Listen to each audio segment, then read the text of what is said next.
পারো, মা বাবার সেবা করো।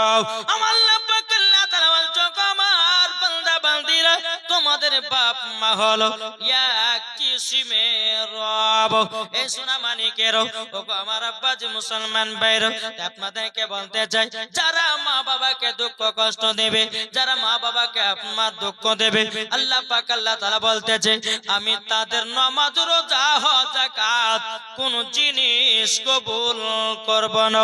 এ সোনা মানিকেরা, ও মা কালা ভাইরা, শুনে যান, বারাতের বেলায় এখনকার অনেক যুবক আছে বাবা, মাকে মহব্বত করে না।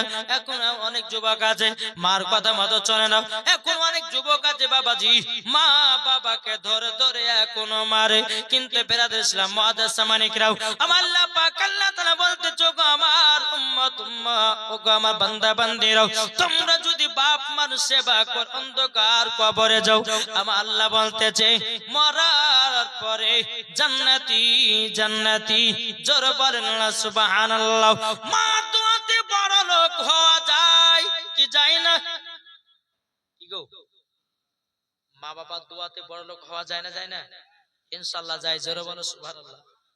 আজ আমরা মুসলমান এই বাপ মাকে মহব্বত করতে পারি না, এক মুঠো ভাত দিতে পারি না। যদি একটা বাড়িতে তিনটে সন্তান থাকলে, বড় ভাই দিচ্ছেন তা আমি দেবো কিসের লেগে, মেজো ভাই দিচ্ছেন তা আমি দেবো কিসের লেগে, এরকম ঝামেলা হয় না? ও ভাই, তুমি শুনে রেখে দাও, আল্লাহ পাক আল্লাহ তাআলা বলতেছি, ও গো আমার যুবকেরও, তোমরা শুনে রেখে দাও, শুনে রেখে দাও, তোমরা যদি বাপ মার যদি সেবা করতে পারো, আল্লাহর পবিত্র কোরআন বলতেছে, ওয়া কুরাব্বির হামহুমা কামা রাব্বায়ানি সগীরা। আল্লাহ পাক আল্লাহ তাআলা বলতেছে, তোমার বাপ মা ছোটবেলাতে যেই রকম লালন পালন করেছে, তোমরাও পুরো অবস্থায় লালন পালন করো, মরার পরে জান্নাতি হবে। জোরে বলেন না সুবহানাল্লাহ। বাবাজি মুসলমান ভাইরাও, এই সোনা মানিকের চল বাবাজি এগিয়ে যাই।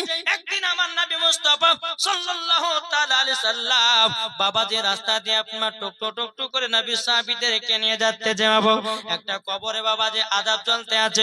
আমার গায়েবের সংবাদদাতা নবী বলতেছে, ওগো সাহাবীরা, সাহাবীরা, তোমরা শুনে রেখে দাও, এই কবরে আযাব চলতে আছে। আমার সাথে সাথে হাত তোলো, যেন এই কবরের আযাব আল্লাহ যেন বন্ধ করে দেয়। জোরে বলেন না সুবহানাল্লাহ। আমার নবী মুস্তাফা বাবাজি সাহাবীদেরকে নিয়ে দোকানা করে হাত উত্তোলন করেছে। আমার নবী বলতেছে, আল্লাহ, যে কবরে আযাব হতেছে, আল্লাহ গো আল্লাহ, তার কবরের আযাব তুমি বন্ধ করে দাও।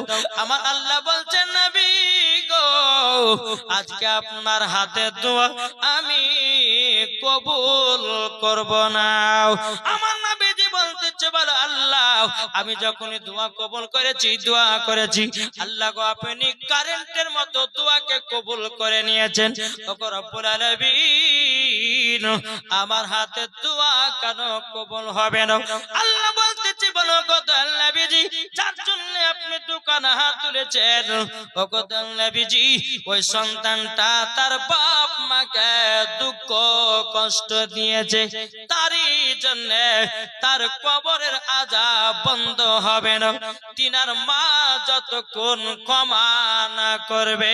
জোরে বলেন না সুবহানাল্লাহ।